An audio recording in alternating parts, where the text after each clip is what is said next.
Well, I'm in my studio this morning and I'm looking at painting I've got a commission to do for a lovely cottage.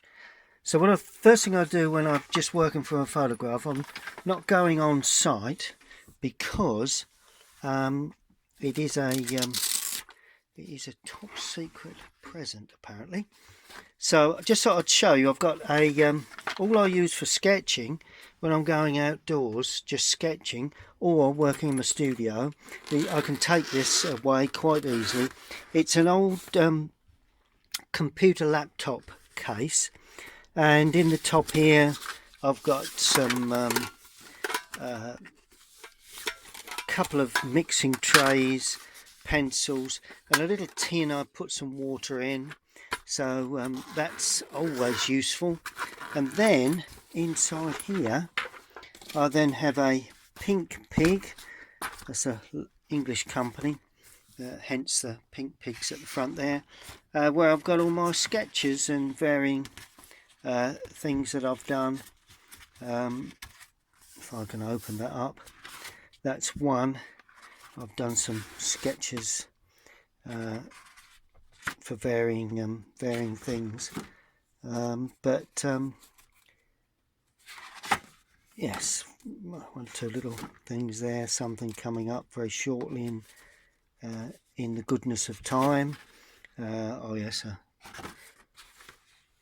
lavender field. And so this is really my sort of case there that I put things in. That's my sketch book again, where I've done some drawings. So what I'm going to do, I'm going to use my sketching material to create a little sketch, just a little workup of a scene that I'm doing of a little cottage, as a little commission. So I'll just run you through that.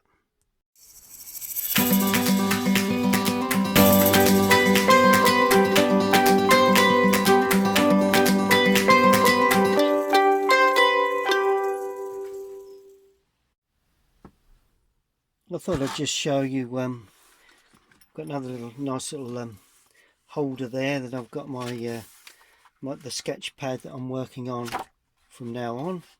There I've got a little knife for sharpening, a putty rubber, and I've got one of these lovely, what they are, they're a brush with water container, and what you do when you're using, you just undo it to let the air in a touch, and then you can just soften your watercolors, or I'm using water soluble graphite pencils to make this sketch, so I will use that purely to soften those up. And these are the graphite pencils. We've got a light, medium and dark wash, so that's more or less a HB, 4B and 8B, and a sketching pad that I'm going to work on. So that's how I've got a marker pen there if I need to use ink, a fine one and a very large nib one, that's a fine one. And this is what I use when I go out making pencil drawings, and comes in very handy. Well, there's the cottage. I've decided that angle is probably the best. So let's just see if we can work that up into a sketch. Got my sketch pad all laid out, and I'll just lead you through it really. Okay, well, as you can see, I've moved on a little. I put the windows in. I've had to make some adjustments there, but this is just a sketch to give us an idea. Now what we've got to do is to give it a bit of shading. I want to know where the sunlight, now I'm going to have the sunlight coming from the right, because that gable end needs to be light. So does the front, so there'll be sort of like a semi-shadow. So let's do, first thing I've got to do is to shade around where the sunflower will be, because the sunflower is going to be lighter than, go, and it will go around like that. A nice big sunflower head. There you go. It won't be as big as that when I paint it, but it will appear smaller once I've finished, because obviously that's, you can always make things smaller, but you can't make them larger. Right, with shading, I'm shading really the negative, leaving the positive shapes. It's quite a nice technique, something that is always useful to do. Now this is the hedging. It'll all be softened later on with once we've done all the drawing, and I'll show you how to do that in just a sec. Right, we're going to have two different tones there, so we're going to have that dark, and then we leave edges where the slightly lighter will come, and hopefully we can then pick up where that is. These are the medium tone, this is the light to medium tone. Hopefully we'll be able to show off some darker tones shortly. Just a matter of getting an idea of where things are coming, really. Now we've got a nice dark roof area there. Chimney pots have got shadow on the left. We have a shadow underneath there and underneath there. That's pretty much as I would have thought. Just going to show a little bit of ridge tile work. Always a good thing to do. And the ridge tile there. Good. Now we have panes of glass, and these will be quite dark, although we've got dark frames, but that's something that we can deal with later on when we come to paint. That's okay. Oh, there is a window here that I've not spotted, so that's useful. And we'll bring the changes with a dark frame like that, and lighter glazing. There we are. Just bring the changes. This has got dark frame and dark glazing, but we're not going to worry about that. That goes across there. It's the gutter. A bit of ridging work there. A little bit of roof area there. This is all black, so we'll put some tone onto that. That's black surround with a light glazing. There we go. That's black. Top of that lovely old lamp. The lamp is black again. So we've got the light sunflower against the dark tree, and this is the dark lamp against the light building. So that's pretty much the way I see it. And we're just doing a little bit of shading now, a bit around the cap there, and the sun is coming round to the front, so we'll have a little bit of shadow there. So it'll have a longer shadow here and a shorter shadow there. This will be, it's brick, so you know, it will have some tone to it, so it's not completely light, but of course the rest is pink, and that goes the same for the roof. So I'm showing the angle of that roof by putting in some lines. There we are. And then that roof there and that roof there, put that at a different angle. Good, it's coming along. Now of course we've got ridge tiles down there. We do have a black section here. Window area there, not sure what's going on in the back here, not too concerned with that. And then this is pretty much black. So, and I'm shading that in the way it stands. I'm not coming right down to the fence, and the more I shade, if you notice, I'm getting a flat on the pencil, and the more I shade, the more flat that pencil line becomes. I think that's bordered area, that, so that will need at some point to be just slightly lined, but let's get that into there. There's a couple of bits of hedge pot plants there. This is black as well. It's all been blacked off, so that's that. And then of course we carry on along here. But it doesn't go around the corner. There's a black beam down there. There's a lovely bit of guttering there. Lovely bit of black boarding there. So that's coming pretty much as I would have suspected. Pretty much as I would have expected. A little bit of shadow there perhaps.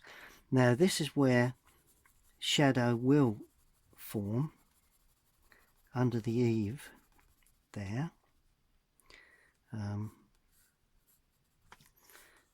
So we shade that in. There'll be a bit of shadow under there. There'll be a bit of shadow under there. Or a bit of shadow there. All of a sudden, got that lovely feel of shade. Now also, we probably have a bit of a shadow here, cast from the side of that building. So it would run across like that. I am assuming, because I can't see that. And just slightly onto there perhaps. It's up there, something like that. May not come right the way down to there, so we'll have a look at that shortly. There is an overhang on the roof line, just a touch, so I'm trying to show that up probably a little bit more than it is, because I do like to do that. And then of course here we've got some lovely sort of greenery and old trees, and notice how I'm going in open at the top, and I'm just shading. I'm trying to pick up, that's a lovely old willow, so we'll try and pick that up if we can. Certainly pick that up when I come to paint, and that hangs down nicely like that. But of course under that there's a bit of fencing there, not sure why, but I'm going to put that in anyway, and that just helps to hold in that right hand side. And this is fencing. It's more or less gapped fencing, so I'm putting in the dark areas, leaving the light unpainted or untoned. Then of course you've got those sections where a bit of trellis work is, and I'm only just hinting at this because really, you know, as a sketch, I don't want to get, and even when I do the painting, I don't want to get too complicated with, it's got a decent post too there. Then we have a nice dark gate post with a bit of dark for the gate. Good. So we're coming along very nicely. Really is surprising what you can do with tone. Finally I've put a little bit of a pathway in. Oh, we'll need to see where that path runs across the back. A little bit more there. Now this is white, so we'll leave it white at this stage, may tint it just to, and then we've got the grass. Now I always put foreground grass with a little bit, sorry, knocked the tripod there, just a little bit of overhanging shape. There is a bit of overhanging grasses there, not too concerned with that, but just want to really get something, the aspect of the scene sent to the client, really, just so as we can just make sure that that's sort of thing that that the client is looking for, really. You know, I know they do, you know, normally if you get somebody actually likes your work. They're pretty much easy, but of course, you know, you need to just check that everything's okay before you go too far. Good. Now I'm going to show you how to soften all that pencil work, because it is graphite, water soluble, and I'll show you how to turn it into a sort of a semi-watercolour really. Well, I'm going to use one of these lovely old brushes that hold water. So consequently, when you touch the graphite and disturb it, you spread it. Let me show you somewhere so you get a bit of an idea. There you go. What about down there? See the way I'm spreading that graphite?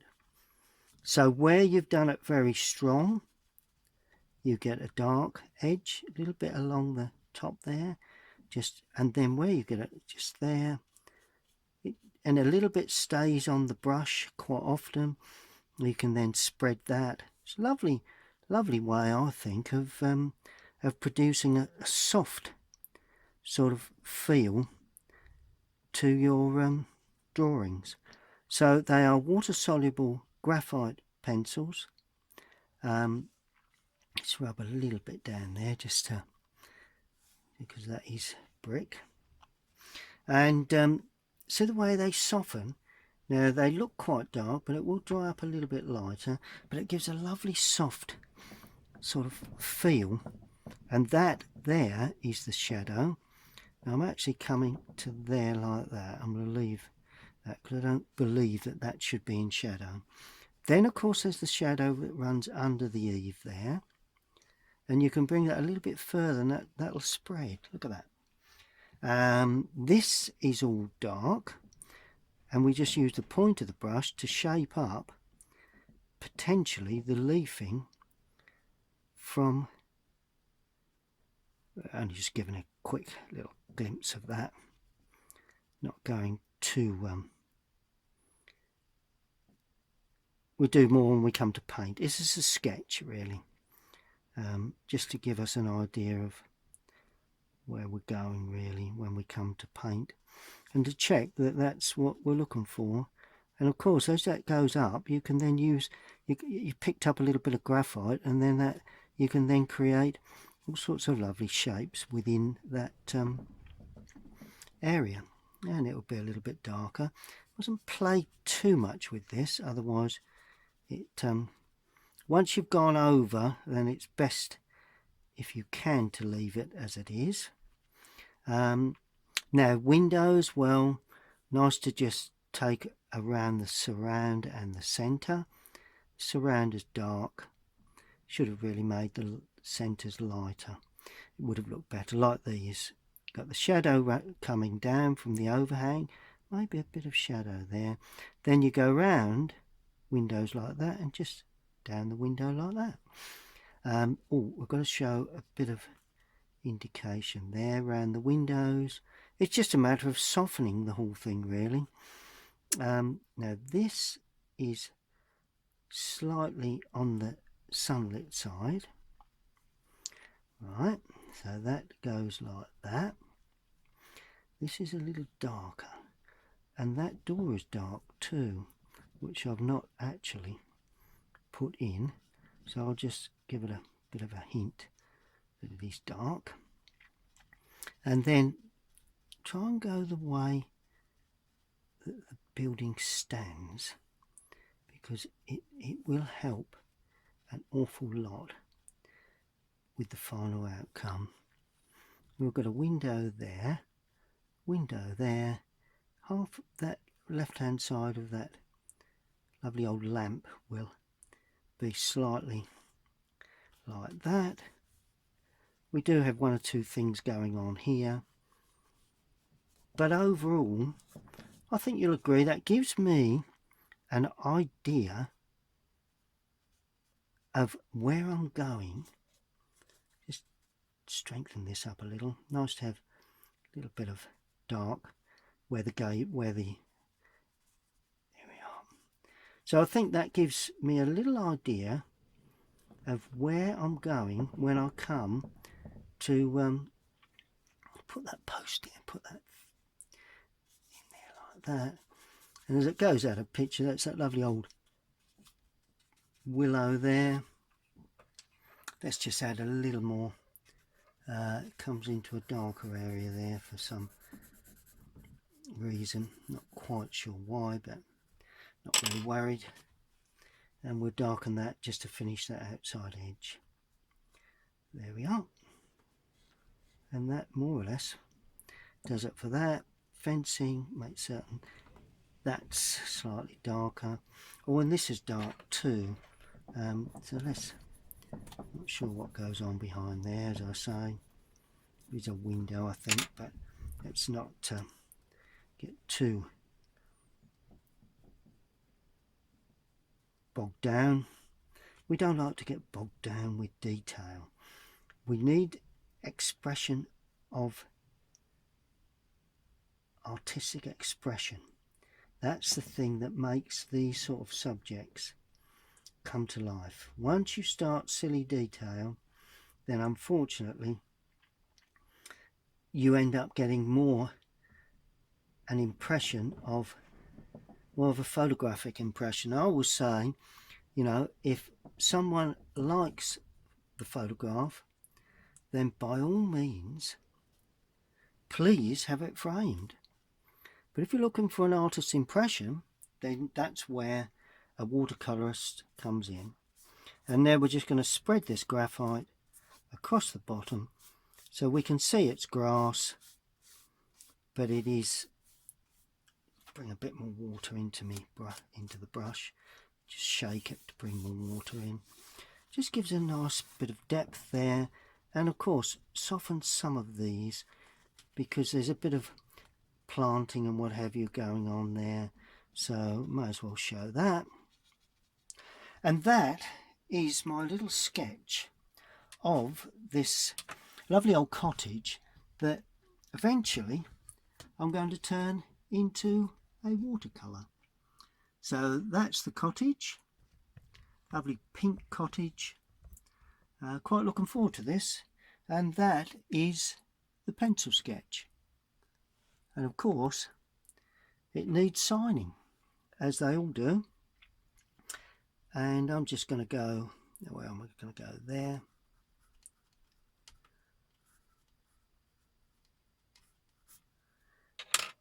And that is my prep work for my next commission. Hope you've enjoyed that.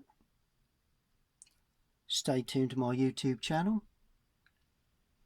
and visit my website, Colinsteedart.com. Please subscribe to my YouTube channel, and we'll see you all again very soon.